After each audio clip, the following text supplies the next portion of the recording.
أعوذ بالله من الشيطان الرجيم بسم الله الرحمن الرحيم السلام عليكم ورحمة الله تعالى وبركاته الحمد لله رب العالمين والصلاة والسلام على أشرف الأنبياء والمرسلين وعلى آله وصحبه أجمعين رب اشرح لي صدري ويسر لي أمري واحلل عقدة من لساني يفقهوا قولي. Alhamdulillah, pertamanya kita manjatkan syukur pada Allah Subhanahu Wa Taala kerana pada malam ini kita dapat bersama-sama untuk kita mengikuti program Kelantan Berhikayat siri yang ke-24 yang telah dibawakan oleh tuan-tuan semua, dibawakan pada tuan-tuan semua oleh Perbadanan Muzium Negeri Kelantan, dan insya-Allah pada malam ni kita akan memasuki bahagian yang kedua daripada cerita ataupun buku tulisan As'ad Syukri Haji Muda yang bertajuk Kilatan atau Riwayat Kelantan. Di mana dalam bahagian pertama yang lepas kita telah meneliti satu kisah bagaimana terbentuknya kerajaan yang awal di Kelantan yang dikatakan pada mulanya dipimpin oleh seorang raja perempuan bernama Cik Siti Jarum Bergiling. Dan Cik Siti Jarum Bergiling ini adalah seorang puteri yang ditemui oleh Awan Selamat dan Mak Sang Kelembai dalam sebuah perdu buluh ataupun dalam pokok buluh. Kan? Kemudian selepas anak ini membesar, dia telah diangkat menjadi raja oleh penduduk negeri Kelantan, dan akhirnya selepas berapa lama memerintah, oleh kerana dia tidak berkahwin, dia telah mengambil seorang anak angkat yang dikenali sebagai Puteri Sadong sebagai anaknya. Kemudian akhirnya dikahwinkan dengan Raja Abdullah. Dalam peristiwa berikutnya, Puteri Sadong telah dibawa ke Bangkok oleh wakil Raja Siam, tetapi Raja Siam gagal untuk menguasai Puteri Sadong, dan akhirnya Puteri Sadong balik semula ke Kelantan. Berlakulah pertengkaran dengan suaminya Raja Abdullah, dan akhirnya Raja Abdullah terbunuh. Dan Puteri Sadong sendiri yang awalnya berkerajaan di Bukit Marak selepas meninggalkan kerajaannya di Kota Jelasin, telah bertindak meninggalkan kerajaannya di Bukit Marak lalu pergi ke tempat bondanya di Gunung Ayam untuk beruzlah di sana. Maka berakhirlah satu kisah pada bahagian yang pertama berkenaan dengan dua orang raja yang memerintah Kelantan satu masa dahulu, iaitu Puteri Cik Siti Jarum Bergiling dan juga Puteri Sadong. Dua orang lagi raja yang disebut kemudian itu ialah Raja Abdullah dan adiknya Raja Abdul Rahim yang tidak memerintah Kelantan dalam masa yang lama, tapi dalam masa sekejap saja kemudian bertukar kepada kain lain. Pada bahagian kedua ini kita akan melihat satu tajuk yang baru, iaitu kedatangan anak-anak Raja Patani membuka kota Kubang Labu di Kelantan. Ini ialah bahagian kedua, dan insya-Allah kita akan lihat apakah kisahnya yang dikemukakan oleh As'ad Syukri tentang satu zaman baru bagi negeri Kelantan. Tersebut seorang raja negeri petani Siam. Negeri petani Siam maknanya negeri petani lah. Petani ini negeri sebelah utara negeri Kelantan atau sebelah barat negeri Kelantan, yang dia sebenarnya bukan Siam tetapi kemudiannya dijajah oleh Siam. Ketika peristiwa ini berlaku, petani bukan lagi sebahagian daripada Siam, tetapi selepas daripada beberapa peristiwa kemudiannya, sekitar 100 tahun kemudian, petani telah jatuh ke tangan Siam. Namanya tidak dapati dengan sahnya hanya orang tua-tua sahaja meriwayatkannya. Jika tidak salah periwayatannya baginda Datuk Pasir. Jadi kata dia seorang raja di Petani ni yang dia sendiri tidak pasti siapa sebenarnya raja itu, tapi ada riwayat-riwayat daripada orang tua mengatakan bahawa raja Petani yang dimaksudkan ini adalah seorang raja yang bergelar baginda Datuk Pasir. Berapa lama di atas takhta, datanglah seorang putera dengan surinya bernama Long Sulong. Selepas raja Petani ini merintah berapa lama, maka datanglah seorang putera dengan surinya, makna dia dapat seorang anak daripada isterinya yang bernama Long Sulong. Anak dia tu nama Long Sulong. Oleh sebab teradat di sisi raja-raja zaman itu, apabila dapat seorang putera dilihat untung tuahnya, maka suatu hari titahkan memanggil nujum kerana hendak mengetahui untung tuah puteranya. Apabila sampai nujum ke hadapan serta dibilang-bilang ramalnya, seraya mendatangkan sembah, ampun tuanku. Setelah ternyatalah di dalam nujum patik, adapun Seri Paduka anak Long Sulong ini tersangat besar celakanya. Jika tuanku simpan porak perandalah negeri Petani. Jadi kata dia, bila Datuk Pasir ni mendapat seorang putera daripada permaisuri dia ni, dia pun bernama Long Sulong. Long Sulong.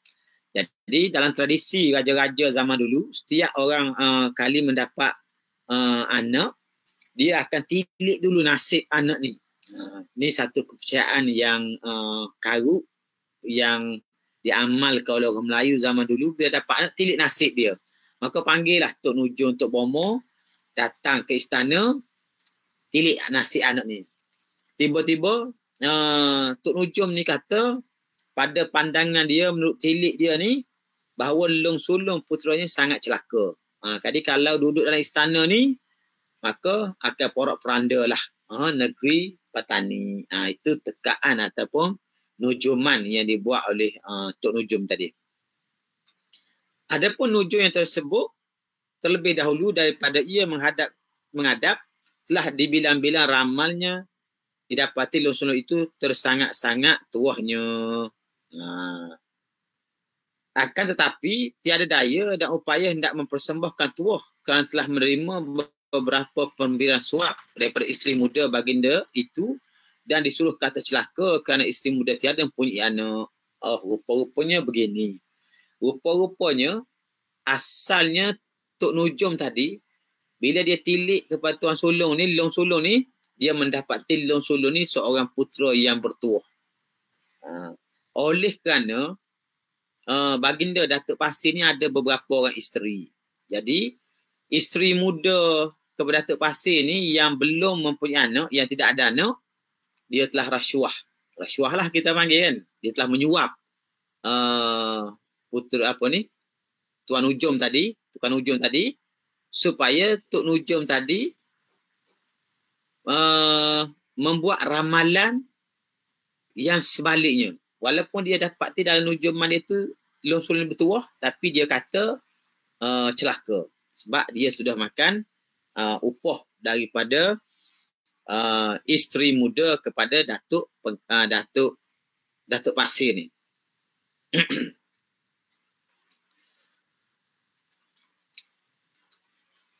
Jika ia tidak menjalankan begitu, tiada Long Sulong lah akan bertakhta di Petani.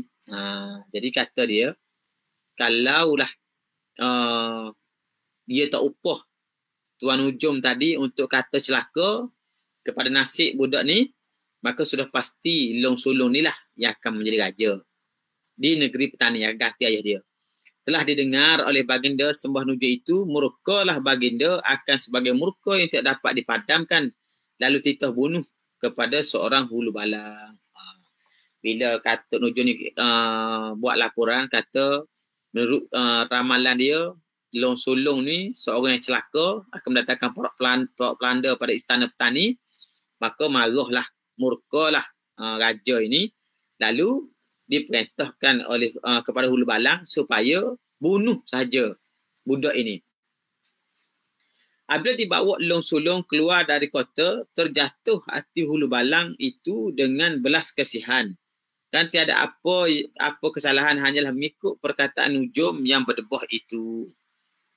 Jadi Hulu Balang yang ditugaskan bunuh ni, bawa Long Sulong ni pergi nak bunuh lah. Sampai tengah jalan, dia tengok muka budak kesian pula. Sedangkan sebenarnya budak ni tak bersalah. Semata-mata ramalan yang dibuat oleh Tok Nujum, itu pun Tok Nujum telah dirasuah. Ramalan berdasarkan rasuah, bukan berdasarkan ramalan sebenar.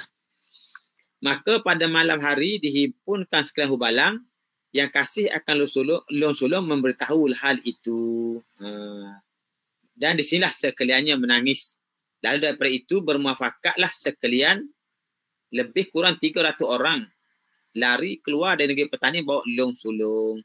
Jadi Hulu Balang tadi sebenarnya bukan semua setuju. Boleh jadi Long Sulong ni budak baik. Kan? Lalu berpakatlah segala Hulu Balang lebih kurang 300 orang yang kesian kat Long Sulong ni bincang-bincang. Akhirnya mereka pun bersedih, lalu larilah dari negeri petani bersama dengan Long Sulong. 300 orang Hulu Balang pun lari bersama Long Sulong. Maka berjalanlah sekaliannya di alam perjalanannya sampailah ke Kelantan serta dipilih tempat di bukan negeri di kota di Kubang Labu dengan didirikan kota parit balai istana. Dia pun lari daripada petani, jalan lama, akhirnya sampai di Kelantan. Bila sampai di Kelantan ni, maka mereka pun membuka satu negeri di Kubang Labu dan didirikan sebuah kota parit balai istana. Dibuat kota di situ, siap dengan parit, dengan kota, dengan balai semua untuk Long Sulong. Tepatnya di Kubang Labu. Kubang Labu tu sekarang ni lebih kurang Pasir Pekan. Pasir Pekan lah sekarang kan. Pasir Pekan, Kubang Labu ni kita daripada Masjid Sultan Ismail menghalakan jabatan tu belah kiri. Kalau kita daripada Tumpak sampai di Rambaut depan Masjid Sultan Ismail tu, Masjid Putih tu, kita ambil jalan menghala ke Jambatan Sultan Yahya, di sebelah kiri, di antara Rambaut dengan masjid, dengan masjid pula, dengan apa ni, dengan jambatan. Dan artinya berhampiran dengan kawasan Masjid Lama Pasir Pekan dan juga dekat dengan makam Tok Janggut. Dari situlah. Dan kesan-kesan kota tu masih ada lagi. Termasuklah batas-batas besar yang dibuat dan juga parit yang digali.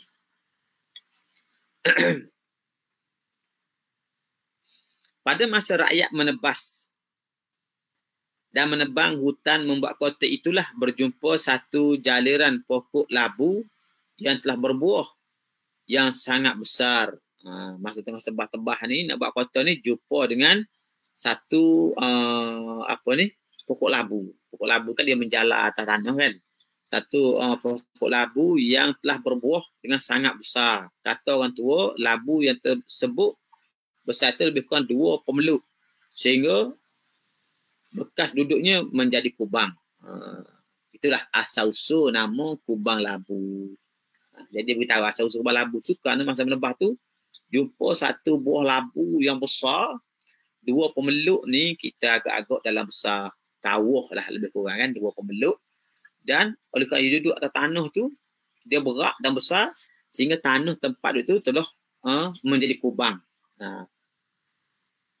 Sekarang ini pun boleh lihat bekas kota itu, kata dia. Nyatalah daripada Labu inilah gelaran kota Kubang Labu. Dan anak raja inilah agaknya awal-awal menjadi raja dan mendirikan semula negeri Kelantan yang telah menjadi hutan itu dan membuka kota Kubang Labu itu. Kalau begitu, bolehlah kita berpegang lebih kurang 150 tahun hingga masa kini sebagaimana disebut dalam kitab Geografi Semenanjung Negeri Kelantan. Dalam kitab Geografi Semenanjung Kelantan itu sebuah kitab yang dikarang oleh Datuk Perdana Nik Mahmud lebih kurang tahun 1916 dia mengatakan bahawa Kota Kubang Labu ni telah didirikan lebih kurang 150 tahun daripada masa kitab tu ditulis. Iaitu kalau kita anggarkan lebih kurang tahun 1750 ataupun 1760. Lebih kurang itulah. Lebih kurang kerana kitab tu ditulis, kitab Geografi Semenanjung Negeri Kelantan ni ditulis dalam tahun 1916. Kan? Katanya kerana buah labu itulah maka kota itu dinamakan Kota Kubang Labu. Dan anak raja inilah iaitu Tuan Sulong dikatakan raja yang awal-awal menjadi raja dan membuka semula di Kelantan. Maksudnya selepas daripada peristiwa Cik Siti Wang Kembang, Cik Siti Jarum Bergiling pergi ke Gunung Ayam, kemudian anaknya Puteri Sadong juga meninggalkan negeri pergi ke Gunung Ayam. Lalu Kelantan pun menjadi negeri yang tidak beraja dan penduduknya pun tidak meninggalkan negeri. Lalu Kelantan tu bertukar menjadi kelam hutan. Jadi hutan semua sekali. Maka negeri baru ni dibuka semula oleh Long Sulong lebih kurang tahun 1750-an. Berdasarkan sinilah mana 150 tahun sebelum tahun 1900. 1950 lah lebih kurang kan. Telah nyata di dalam tahun Hijrah 1194. 1194 Hijrah bersamaan tahun Al-Masihi 1780 bahawa kerajaan raja yang memerintah Kelantan pada masa itu di Kota Kubang Labu itu di seberang Bandar Kota Baru yang ada sekarang ini. Kata dia tahunnya lebih kurang tahun 1780. 1780 sebuah kerajaan yang memerintah Kelantan ni di Kota Kubang Labu iaitu di seberang Kota Baru. Mana Kota Baru ni seberang sungai belah sini. Kota Kubang Labu tu seberang sungai sebelah sana. Memang pun kedudukan sekarang kan. Kita lalu jambatan Cahaya di seberang sana tu lah Pasir Pekan yang kita katakan Kota Kubang Labu. Long Sulong pada yang tersebut masa itu masih kecil lagi dan dipelihara di Kota Kubang Labu dengan sempurnanya dan diberi lebih kurang. Oleh sebab hendak menyelamatkan Long Sulong daripada berbahaya penjahat-penjahat dan lainnya, berkawal menjagalah sekalian hulu balang yang 300 itu di sekeliling kota dengan pakaian merah, hitam dan putih. Maka di kota inilah Long Sulong daripada dia kecil dijaga sehingga dia besar dan hulu balang yang 300 orang tadi berkawal lah menjaga dia daripada sebarang bentuk gangguan. Dan hulu balang-balang tu pakai baju ada yang merah, ada hitam, ada putih. Serta disuruh berjalan di sekeliling kota itu. Berapa lama dalam hal ini sampailah perkhabaran kepada Yang Tuan Terengganu. Beri kebanyakan rakyat yang datang dari petani hendak melanggar Terengganu. Maka Yang di-Pertuan pun menghantar panglima-panglima hulu balang membawa rakyat beribu-ribu melihat sebenar atau tidak khabar itu. Jika benar, lawan berperang. Maka ketika dia duduk di Kota Kubang Labu ni, tiba-tiba sampai satu berita kepada Sultan Terengganu bahawa orang-orang petani hendak menyerang negeri Terengganu. Ni cerita ni tak ada kena-mengena dengan Kelantan. Cerita ni adalah cerita antara petani dengan Terengganu. Kerana orang petani dikhabarkan hendak menyerang negeri Terengganu. Maka yang Tuan Negeri Terengganu ni pun hantarlah orang dia, panglima-panglima dia, beribu-ribu rakyat pergi tengok betul ke tidak. Lalu apabila sampai di tebing Sungai Kelantan, di tebing Kelantan tempat bernama Pengkal Lebir. Pengkal Lebir. Sekarang pun masih panggil nama tu Pengkal Lebir lagi. Lalu terpandang di sebelah Kota Kubang Labu, hulu balang pahlawan berjalan berbaris-baris dengan baju hitam, putih dan merah. Dari pagi hingga ke petang, diperhatikan berbaris-baris sentiasalah mengelilingi kota yang tiada masa atau satu peluang pun kosong atau berhenti berbaris-baris. Jadi orang Terengganu ni mari di Terengganu sampai Kota Baru. Sampai di satu tempat nama dia Pengkalan Lebih. Kata tuan kita ni, sekarang ni pun nama dia masih pengkalan lebih. Sekarang tu maksudnya tahun 30 dulu. Masih pengkalan lebih. Dalam kedudukan sekarang ni, berkemungkinan pengkalan lebih ni mungkin kota Pengkalan Galuh, tempat kota apa ni, Istana Kota Lama sekarang, ataupun mungkin Pekan Lesir. Pekan Lesir ni tapak Ion tu. Tapak Ion tu kan. Apa ni? Kampung Sirih. Kampung Sirih sekarang ni. Jadi disebutkan pada kita di sini bahawa tempat tu ialah dinamakan pada masa tu Pengkalan Lebih. Pengkalan Lebih. Kita secara pasti Pengkalan Lebih tu tak tahu, tapi dia kata tempat tu menghadap dengan kota Kubang Labu. Tapi kalau menghadap betul-betul kota Kubang Labu tu ialah di antara Tambatan Diraja sampai ke kota Pengkalan Galuh, iaitu di Istana Kota Lama, atau paling jauh pun ialah di Kampung Sirih atau boleh dipanggil Pekan Lesir. Itu kawasannya. Sampai di situ. Bila sampai di situ, dia pun nampak di seberang sungai belah sana tu kota Kubang Labu, dan dia nampak pengawal-pengawal hulu balang tadi berbaris-baris bergerak mengelilingi ataupun mengawasi kota tadi dalam pakaian baju hitam, putih dan juga merah. Jadi itulah tiap-tiap waktu berpusing bergerak tanpa ada ruang kosong, maknanya tidak berhenti, itu berbaris untuk berkawal. Maka terasalah ngeri panglima-panglima Terengganu itu kerana pada sangkanya ramai sehingga mendatangkan ketakutan. Dia ingat orang tu ramai beribu-ribu sebab apa? Sentiasa ada orang. Walaupun sebenarnya orang sama. Mereka dia berpusing-pusing di tempat sama. Jadi orang di seberang sungai sebelah sini ingat, ini ramai ni. Pasal apa? Tak putus-putus orang. Sehingga mendatangkan ketakutan. Takut-takut datang melengkungi hulu balang rakyat bersama, lalu lari kembali berhenti di satu tempat perantaraan Kelantan dan Terengganu.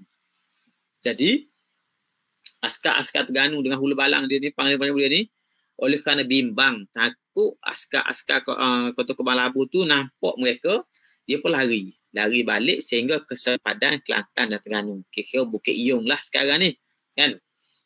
Tatkala sampai di situ, berbangkitlah perbalahan di antara panglima kerana setengahnya hendak kembali ke Terengganu dan setengahnya hendak kembali ke Patani tadi, kerana takut dimurkai oleh Yang di-Pertua. Sampai di sempadan dah balah pula di kalangan mereka. Nak balik ke tak balik?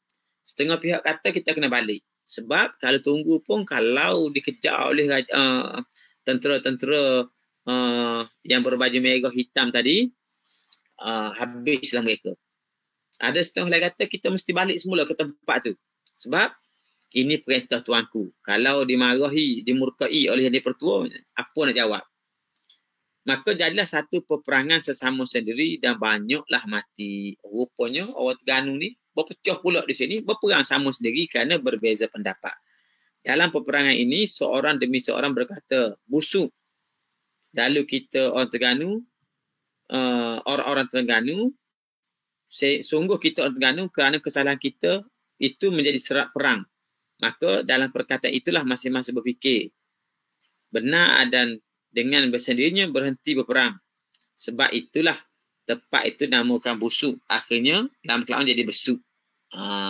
Ini asal-usul nama besuk, kata dia. Wallahu a'lam, kan. Ada macam-macam riwayat. Kata dia masa dia perang di sepadan tu, rupanya di daerah besuk sekarang, kan. Oleh kerana bergaduh sama sendiri, bunuh sama sendiri, pada mereka inilah satu perbuatan yang timbul kerana busuk perangai dan busuk hati. Gitulah. Maka timbullah busuk tu. Akhirnya mereka pun sedar, berhenti perang dan lekatlah nama busuk tu di tempat berlakunya peristiwa pergaduhan sama sendiri orang Terengganu. Dan akhirnya lama-lama berlaku perubahan pelat ataupun sebutan. Kemudian disebut besuk. Besu. Itulah asal-usul nama Besu. Itu sebuah jajahan yang paling utara di Terengganu hari ini. Apabila besar Long Sulong lalu dirajakan di Kota Kembang Labu mengetah dengan adil. Bila Long Sulong dah besar, lalu dijadikan raja. Dia mengetah dengan adil. Dalam hal begitu, lalu dipinanglah puteri legeh bernama Engku Pasir Mas. Dan dikahwinkan mengikut adat raja-raja yang besar. Dan duduk bersuka-suka dah laki isteri. Telah tetap Long Sulong bertakhta di Kembang Labu. Tiba-tiba datang seorang anak raja daripada petani dijadikan bendaharinya, iaitu seorang anak raja daripada petani yang dijadikan dijadikan bendahari bernama Long, tapi tak dicatatkan Long apa. Mungkin Long Ghaffar. Tak tahulah, wallahu alam. Tapi di sini dikatakan anak raja daripada petani dijadikan bendahari kepada Long Sulong. Tapi namanya tak dicatat dengan jelas. Ditanda bubuh tanda tanya. Long apa? Wallahu alam. Barangkali terperanjat pembaca-baca yang bijaksana dan bertanya sendiri, siapakah nama tubuh anak raja petani itu? Kalau kita dengarlah dalamnya, rupanya memang dia tak bubuh nama, tuan-tuan. Dia tak bubuh nama. Kenapa? Kerana ada kisah tentang putera ini. Putera daripada petani yang baru datang ni, anak raja ni, juga seorang yang bernama Long. Tapi tak dicatatkan apakah kisahnya. Mari kita lihat apakah kisahnya. Kisahnya ni dicatat pada bahagian yang ketiga. Berakhirlah bahagian kedua, sikit tu je. Bahagian kedua tadi, sikit tu je cerita dia. Iaitu hanya berkisah tentang bagaimana Long Sulong telah tersingkir daripada istana petani. Sedangkan ayahandanya Baginda Datuk Pasir lah raja negeri itu ketika itu. Disebabkan oleh satu nujuman yang dibuat oleh Tok Nujum berdasarkan rasuah yang diberikan oleh salah seorang daripada isteri kepada Datuk Pasir, maka dengan sendirinya Long Sulong itu diperintahkan bunuh oleh ayahandanya. Akan tapi pembesar-pembesar ataupun hulu balang ni selama 3 tahun kesian kat dia, bawa pergi ke Kota Kembang Labu dan dibesarkan di situ. Bila dia dah besar, maka dia pun dirajakan di Kota Kembang Labu dan dia pun berkahwin dengan seorang puteri daripada Pasir Mas. Pasir Mas ni bukan Pasir Mas di Kelantan, tuan-tuan. Pasir Mas di sini pada masa ni yang dimaksudkan dengan Kota Pasir Mas. Yang disebut di sini yang bernama Engku Pasir Mas. Engku Pasir Mas ni maknanya seorang puteri Raja Legeh di Kota Pasir Mas. Kota Pasir Mas ni hari ni orang panggil Tanjung Mas. Orang belah narati bak tu panggil Tanjung Mas ataupun siang sebut Tanjung Mat. Tanjung Mat.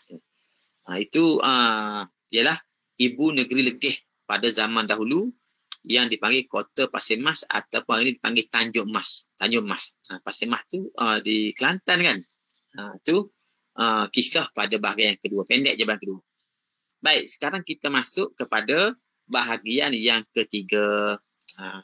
Bahagian ketiga ni bertajuk Asal Usul Long dan datang ke Kota Kembang Labu, Kelantan. Asal Usul Long. Negeri Kembayat. Kembayat ataupun Mongol. Negeri Kembayat ni yang di dalam tanah Cina pun pembaca-baca ketahui beribu tahun dahulu meluk Islam. Maka tak payahlah kita panjangkan kerana kita berkehendak di sini asasnya sahaja. Kata dia, ada satu negeri di belah atas ni, kawasan negeri Cina, nama dia Negeri Kembayat ataupun disebut sebagai Mongol. Sebenarnya Kembayat ni di Indochina sekarang ataupun kita sebut Kemboja. Kemboja ataupun Khmer. Khmer tu Kembayat. Dulu dipanggil Kembayat yang dikuasai oleh orang-orang Mongol. Sedangkan orang Mongol yang berada di sebelah Asia Barat telah pun memeluk Islam. Di India, kerajaan Mongol tu terkenal kan. Lalu kata dia, dengan takdir Tuhan melakukan kudrat iradatnya, tiba-tiba bangkitlah huru-hara peperangan dalam negeri Kembayak yang tersebut di antara kerabat-kerabat negeri kerana merebut tahta kerajaan. Di negeri Kembayak ni, negeri Kemboja lah sekarang, atau Champa kita zaman dulu. Berlaku peperangan kerana berebut tahta. Mungkin di kalangan putera-putera tu lah. Putera-putera negeri Kembayak. Oleh sebab perkara yang seperti itu semakin lama semakin besar dan nyala tidak terdamai lah. Maka perebutan tu makin lama makin dahsyat sampai dia membarah dan tak boleh damaikan lagi. Dalam hal begitu, lari dan hundulah seorang demi seorang daripada puteranya berebut-rebut yang bertahta itu bersama-samanya 11 orang daripada kerabat kerana takut terkena tawan menaiki wangkang menuju lautan besar. Maka daripada situ ada seorang putera di kalangan yang berebut tahta ni pun naik perahu bersama dengan 11 orang pengikut dia, lalu berlayar di tengah laut menggunakan wangkang. Wangkang ni makna perahu besar tu lah. Naik perahu. Dan dalam perahu itu tiba-tiba bertiuplah angin dengan kuatnya menenggelamkan wangkang itu. Maka terapung-apunglah sekalian di laut yang besar maha dalam itu dengan tiada mendapat pertolongan. Hanya kepingan-kepingan papan dalam wangkang itu sahaja yang dapat mempertahankan dirinya daripada tenggelam. Jadi dia naik wangkang tu lari daripada peperangan kena selamatkan diri.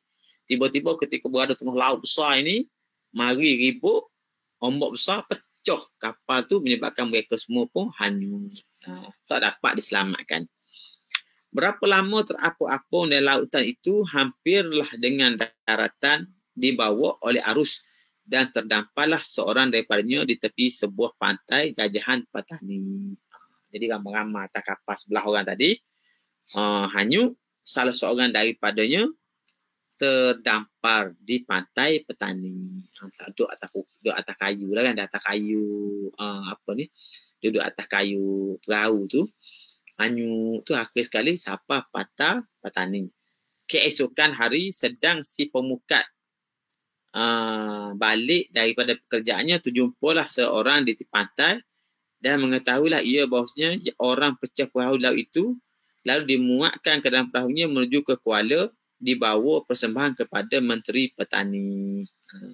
Jadi kita nelayan lah, kita kata nelayan ni balik daripada memukak di tengah laut, kemudian sampai di pantai tengok ada orang kita kata tergolek di pantai lah, terdampai pantai, dia pun ambil letak atas perahu, buat balik ke Kuala. Sampai di Kuala, dia pun persembahkan orang hanyut ni kepada Menteri Petani. Oleh sebab menteri itu seorang punya ihsan lagi pengasih sayang yang sangat suka menaruh belas kasihan, lalu dipeliharakan seorang musafir. Jadi dia pun ambil jagalah. Oleh kerana dia ni kesian kat orang hanyut ni, dia pun jaga. Syahdan adalah Perdana Menteri itu bukanlah sebarang orang yang kebanyakan, tetapi sangat diketahui ilmu firasatnya, ilmu firasat. Maka telah nyatalah firasatnya bahawa bukanlah sebarang manusia, tapi telah diketahui seorang daripada bangsa putera raja-raja yang terbilang yang tiada syak. Jadi menteri tadi, ataupun dikata Perdana Menteri yang jaga orang hanyut ni, dia sendiri ada satu ilmu, kita kata firasat lah, ilmu firasat. Maknanya dia ni tahu bahawa orang yang dia jaga ni bukan orang biasa-biasa. Dan lepas tu dia pun dapat tahu bahawa orang tu ialah seorang putera raja yang terbilang. Tak syak lagi dah. Maknanya kan sebut kata ni anak raja Kembayak negara. Uish, ini orang negara besar ni. Champa ni sebuah kerajaan besar pada zaman dulu. Bukan orang biasa-biasa. Dari sehari ke sehari, sentiasalah menteri tersebut merhatikan gerak-gerik tingkah lakunya, tiada dapati suatu cacatnya, lalu dikahwinkan dengan anaknya. Dia pun tengok putera ni semua okey, apa tak ada masalah, dia pun ambil buat menantu. Pandai pula anak raja tersebut memperhambakan dirinya hingga kasihi pula oleh baginda Namcayam. Yakni raja negeri Petani seolah-olah anak baginya. Oleh kerana menteri yang jaga tadi tu Perdana Menteri. Perdana Menteri negeri Petani, dia penjaga dah besar jadi menantu dia. Raja negeri Petani yang bernama Namcayam. Namcayam ni seorang raja perempuan. Dia pun suka juga kepada budak ni. Maka apabila mangkat baginda Namcayam yang halus siasatnya, dapatlah ia menjadi raja Petani menggantikan baginda Namcayam bergelar Datuk Wan. Jadi kata dia, bila dia ni dikasihi oleh Raja Namcayam, sedangkan dia sendiri itu diketahui anak Raja Negeri Kembayak, berupa orang biasa-biasa. Lalu bila Namcayam ni suka kat dia, bila satu hari mangkatlah baginda Namcayam ni, maka dia pun dilantik menjadi Raja Negeri Petani menggantikan baginda Namcayam dengan gelar Datuk Wan. Datuk Wan. Berapa lama di atas tahta, kerajaan dikurniakan oleh Tuhan seorang putera bernama Datuk Pengkalan Tua. Jadi selepas Datuk Wan ni lama duduk atas takhta, maka dia dapat seorang putera bernama Datuk Pengkalan Tua. Dan Datuk Pengkalan Tua ini pula mendapat 3 orang putera, iaitu Datuk Pasir, Tuan Besar dan Tuan Long Nik. Ada 3 orang. Jadi kata dia mula-mula satu orang ni hanyut daripada Kemboja, daripada campaklah Kembayak ni, putera raja ni akhirnya terdampar di Petani. Lalu diambil oleh Perdana Menteri Negeri Petani ketika itu, lalu dipelihara sehingga dia pun selamat semua, lalu dijadikan menantu, dikahwinkan dengan anak Datuk Perdana Menteri tadi. Dan Raja Petani yang bernama Namcayam ni pun suka juga dekat dia dan tahu oleh kerana dia ni pun anak raja, diberikan layanan sebagai raja. Bila Namcayam ni mati, maka putera Raja Kembayak ni pun dijadikan raja di Petani menggantikan Namcayam. Dan dia pun bergelar dengan nama Datuk Wan. Datuk Wan. Kemudian Datuk Wan ni pula ketika berada kerajaan, dia mendapat seorang anak bernama Datuk Pengkalan Tua. Dan Datuk Pengkalan Tua ni pula ada 3 orang anak, iaitu Datuk Pasir, Tuan Besar dan Tuan Long Nik. Ni 3 orang putera. Sepeninggalan mati Datuk Pengkalan Tua, Datuk Pasir lah menjadi Raja Petani. Dan kedua-dua saudaranya itu dipelihara, tidak ada kurang serba-serbi. Jadi 3 beradik ni, bila ayah dia Datuk Pengkalan Tua ni mati, maka Datuk Pasir itulah yang menjadi Raja Negeri Petani. Dan dia pun besarkan adik dia 2 orang lagi, Datuk Tuan Besar dengan Long Nik ni, dengan sebuah kemudahan lah oleh kerana dia jadi raja.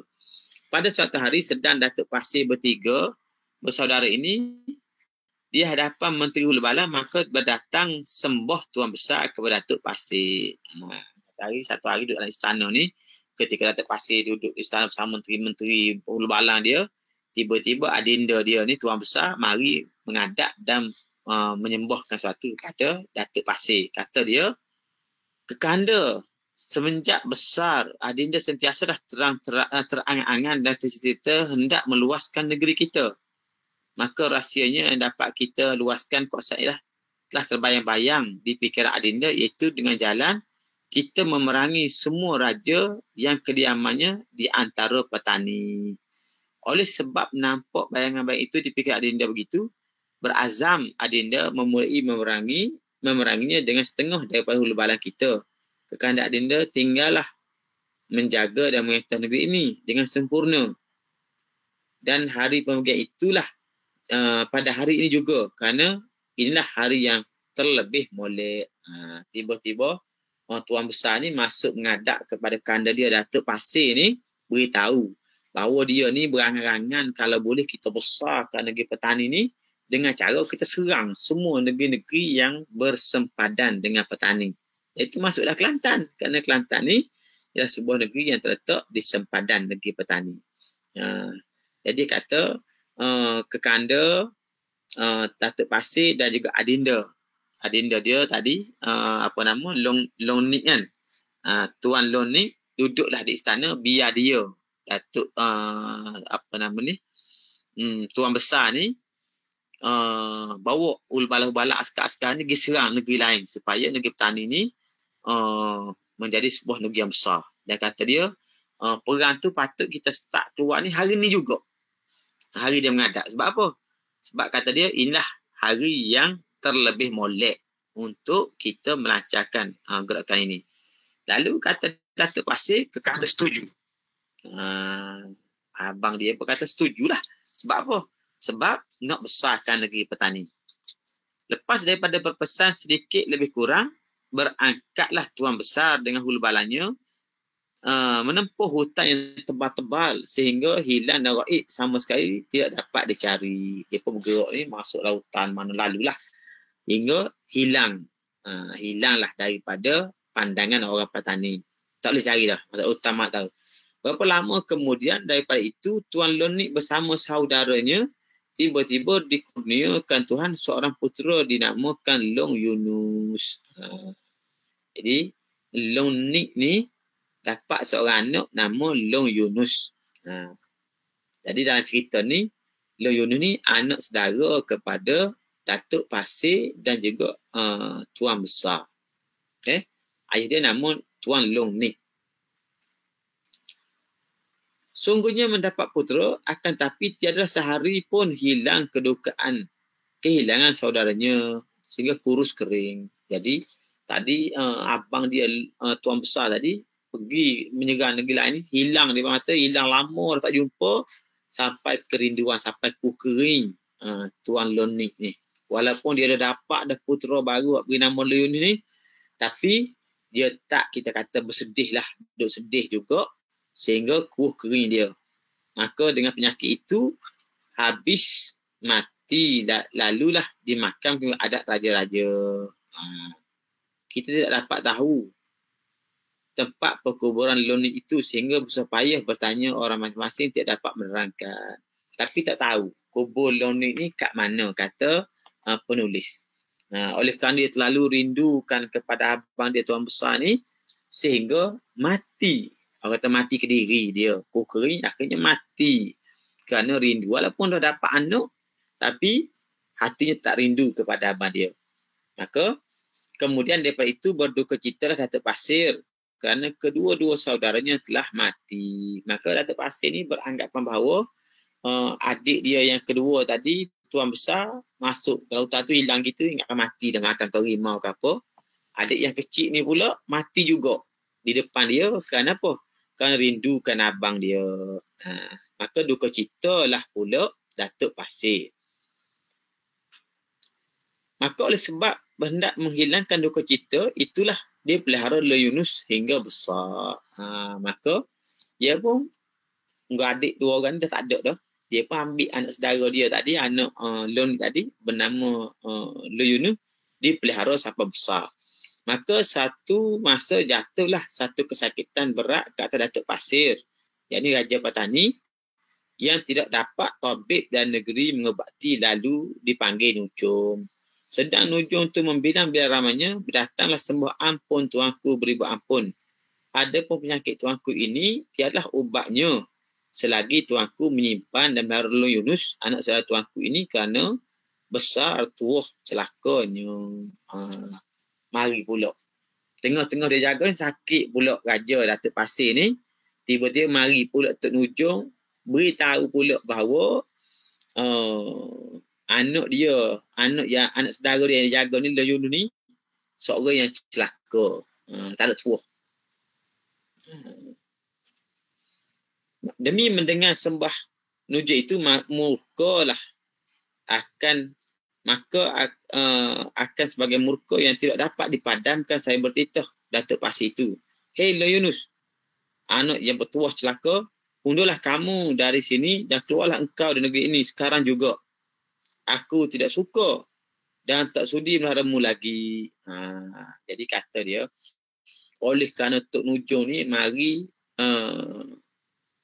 teka buat ramalan kata Long Yunus ni anak celaka, sebab itulah Datuk Pasir tu sakit. Maka Datuk Pasir pun halau Long Yunus keluar daripada negeri itu, dan dia pun tak mahu dah pelihara lagi Long Yunus. Demi mendengar Long Yunus kemurkaan bagian itu, lalu keluar pada masa itu juga dengan petani dengan cucuran air mata, segenap jalan terkenang untungnya yang malang. Begitu yang selalunya orang benci, bertambah tiada berbapa. Bapak dia dah mati kan. Duduk dengan pak saudara ni, tiba-tiba oleh kerana Tok Bomo ataupun Tuan Ujung tadi buat ramalan seperti itu, maka marahlah Datuk Pasir, dia halaunya anak saudaranya ini keluar daripada istana petani. Dia pun keluarlah. Keluar, dia pun terus berjalan, keluar hutan menyeberang anak sungai, sampailah tepat nama dia Kota Kubang Labu. Sampai tepat tu nama Kota Kubang Labu. Rupanya dalam cerita bab yang kedua tadi, di ujung tu dia sebut, tiba-tiba mari satu orang hamba Allah ni, anak raja petani, ke Kota Kubang Labu. Lalu dikatakan nama dia Long, tak tahu Long apa kan. Lalu dia pun sebut cerita pada bab yang kedua ni, orang putera petani yang datang ke Kota Kubang Labu tu sebenarnya Long Yunus. Long Yunus. Oleh sebab Long Yunus itu seorang yang berpanggil baik, kesianlah Long Sulong lalu dijadikan bendaharinya dengan mendapat beberapa kesenangan dan kesentosaan. Begitulah seorang azab di azab sesa dahulu, kemudian dikurniakan Tuhan kesenangan pula.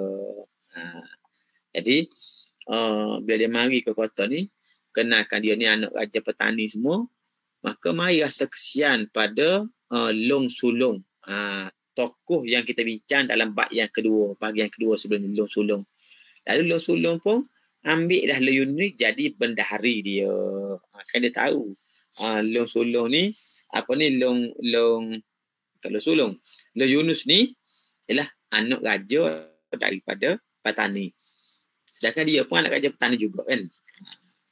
Lalu dia pun tolonglah.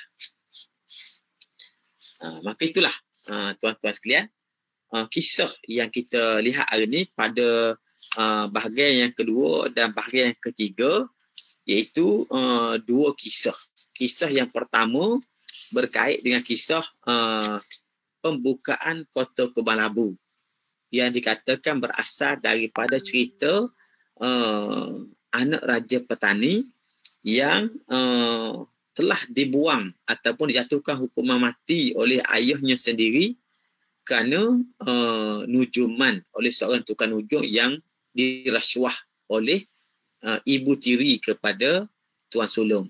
Lalu Tuan Sulong ni dibawa ke Kota Kubang Labu dan dipelihara sehingga besar, lalu dijadikan raja di Kota Kubang Labu. Sehinggalah Kota Kubang Labu didatangi oleh seorang putera lain daripada petani juga.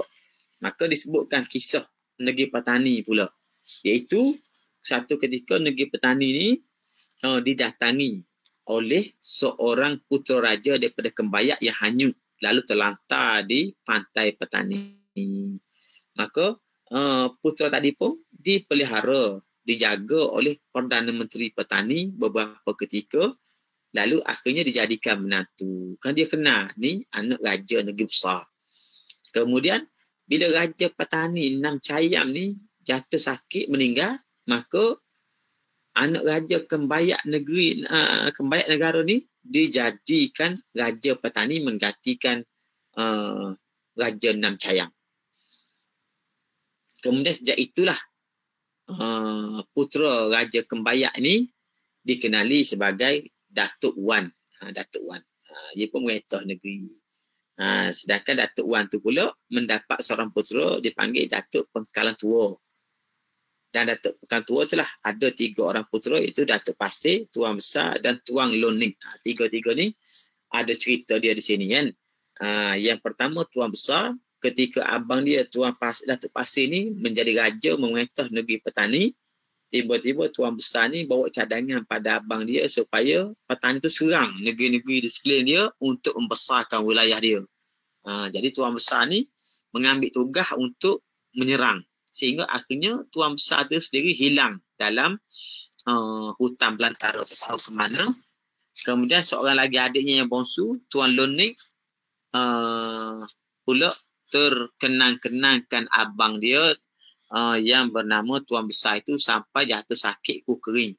Ketika dia dapat seorang putera yang diberi nama sebagai Long Yunus pun, dia tidak happy, dia tak gembira kerana hatinya rindukan abangnya Tuan Besar. Akhirnya Tuan Lon ni pun terbawa-bawa daripada kerinduan itu, jatuh sakit kuku kering, akhirnya mati. Maka Datuk Pasir sebagai raja ni, kalau dia sedih dengan kehilangan dua adik ni, dia pun ambil lah Long Yunus, dia pelihara dalam istana dia. Duduk dalam istana dia. Berapa lama tiba-tiba jatuh sakit pula Datuk Pasir. Bila dia jatuh sakit, maka Datuk Pasir ni pun panggil Datuk Bomo mari berbomo di istana. Takdir Allah Ta'ala-nya, Tok Bomo ni mari beritahu pada Datuk Kala Pasir bahawa dia sakit ni dan segala celaka yang ada dalam istana ni lah berpunca daripada Long Yunus. Maka caranya dia kena halau anak saudara dia ni daripada istana supaya dia tidak lagi sakit dan keadaan negeri kembali pulih. Maka daripada situlah Long Yunus dihalau daripada negeri Patani. Maka kerajaan Long Yunus pun keluarlah daripada negeri Patani, bawa diri. Dia berjalan jauh. Akhirnya selepas melalui kampung-kampung, hutan belantara semua, akhirnya sampai di satu tempat yang bernama Kota Kubang Labu. Dia pun pergi menghadap Raja Kubang Labu tadi, iaitu Tuan Sulong. Dalam cerita bahagian yang kedua tadi, cerita Tuan Sulong tu, dia pergi jumpa Tuan Sulong, beritahu dia ni siapa-siapa sekalian. Kemudian Tuan Sulong pun rasa kesian belah kat dia, lalu mengambil dia menjadi pembesar negeri, bergelar bendahari raja. Jadilah dia bendahari. Maka sejak itu Long Sulong ni pun menjadi bendahari dalam kerajaan Kota Kubang Labu. Itulah tuan-tuan semua. Kisah dua cerita yang kita baca pada malam ini. InsyaAllah pada sesi akan datang kita akan sambung pada bahagian keempat. Bahagian keempat berkait dengan cerita Long Gafar dan juga pembunuhan Engku Pasir Mas yang akan kita baca. Engku Pasir Mas ni dalam cerita ni dia adalah anak Raja Legeh dan merupakan isteri kepada Tuan Sulong, Raja Kota Kubang Labu pada ketika itu. Jadi insyaAllah daripada dua kisah yang telah kita baca, dan kisah ini akan disambung berkenaan dengan kisah Long Gafar dan juga Engku Pasir Mas. Kisah dia bukan skandal, tetapi adalah kecemburuan Raja Kota Kubang Labu terhadap Long Gafar. Kerana pada pandangan dia, seolah-olah Long Gafar dan isterinya ada hubungan sulit. Maka berlakulah pembunuhan terhadap Engku Pasir Mas dalam cerita ini oleh Tuan Sulong. Adapun cerita-cerita yang lain tu lebih detail kita akan lihat dalam sesi akan datang. Sedangkan pada sesi malam ni kita sudah pun menghabiskan dua cerita pada bahagian kedua dan bahagian ketiga. Jadi saya akan berhenti setakat tu dulu untuk malam ini. Mudah-mudahan kita dapat menghayati cerita ini, dan bagi tuan-tuan yang sudah biasa mendengar cerita-cerita tentang raja-raja Kelantan ataupun sudah pernah membaca pada mana-mana buku, kita boleh buat perbandingan dari segi maklumat-maklumat, data-data yang dikemukakan oleh Hasan Sukri Haji Muda dalam riwayat Kelantan ini berbanding dengan kisah-kisah dan cerita lain, kan? Dan insyaAllah kita akan berjumpa lagi. Dan akhir sekali saya ingin mengucapkan tahniah kepada anak-anak Kelantan yang baru mendapat keputusan stam petang tadi. Yang berjaya kita ucapkan tahniah. Yang tidak berjaya bukan bermakna anda semua gagal, tapi ialah satu cabaran untuk kita membina masa depan dengan usaha yang lebih kuat akan datang ini. Dan saya juga ucap tahniah kepada seluruh rakyat Kelantan yang telah berjaya mematuhi peraturan-peraturan dan SOP yang telah ditetapkan oleh kerajaan, sehingga kita dapat menurunkan kadar pertambahan pesakit-pesakit COVID, di mana hari ini kita dipahamkan terdapat hanya 157 kes sahaja, kes positif COVID di Kelantan. Tahniah saya ucapkan, dan kita telah berjaya menurunkan jumlah daripada 800 lebih pada 2 minggu lepas kepada 150 orang pada minggu ini. Walau bagaimanapun, saya menyeru kepada semua rakyat Kelantan khususnya dan rakyat Malaysia amnya, supaya kita terus mematuhi SOP yang telah ditetapkan oleh kerajaan untuk kita memutuskan rantaian COVID-19 ini. Dan saya juga menyeru kepada semua rakyat Kelantan supaya kita mendaftarkan diri untuk mendapatkan vaksin, dan juga tuan-tuan yang telah pun tersenarai namanya untuk divaksinkan, sila pastikan kita telah divaksinkan. Mudah-mudahan dengan ikhtiar yang kita buat ini berserta dengan doa dan tawakal kepada Allah, kita seluruh rakyat Kelantan secara khususnya dan rakyat Malaysia secara amnya akan diselamatkan oleh Allah Ta'ala daripada bencana ini. Kita berdoa kepada Allah Subhanahu Wa Ta'ala, mudah-mudahan Allah Ta'ala segera mengangkat wabak dan penyakit ini daripada kita, dan kita dapat kembali beraktiviti seperti biasa insya-Allah. Wassallallahu ala sayyidina Muhammad wa ala alihi wa sahbihi wa baraka wa sallam. Walhamdulillahi rabbil alamin. Jumpa lagi pada minggu hadapan. Assalamualaikum warahmatullahi wabarakatuh.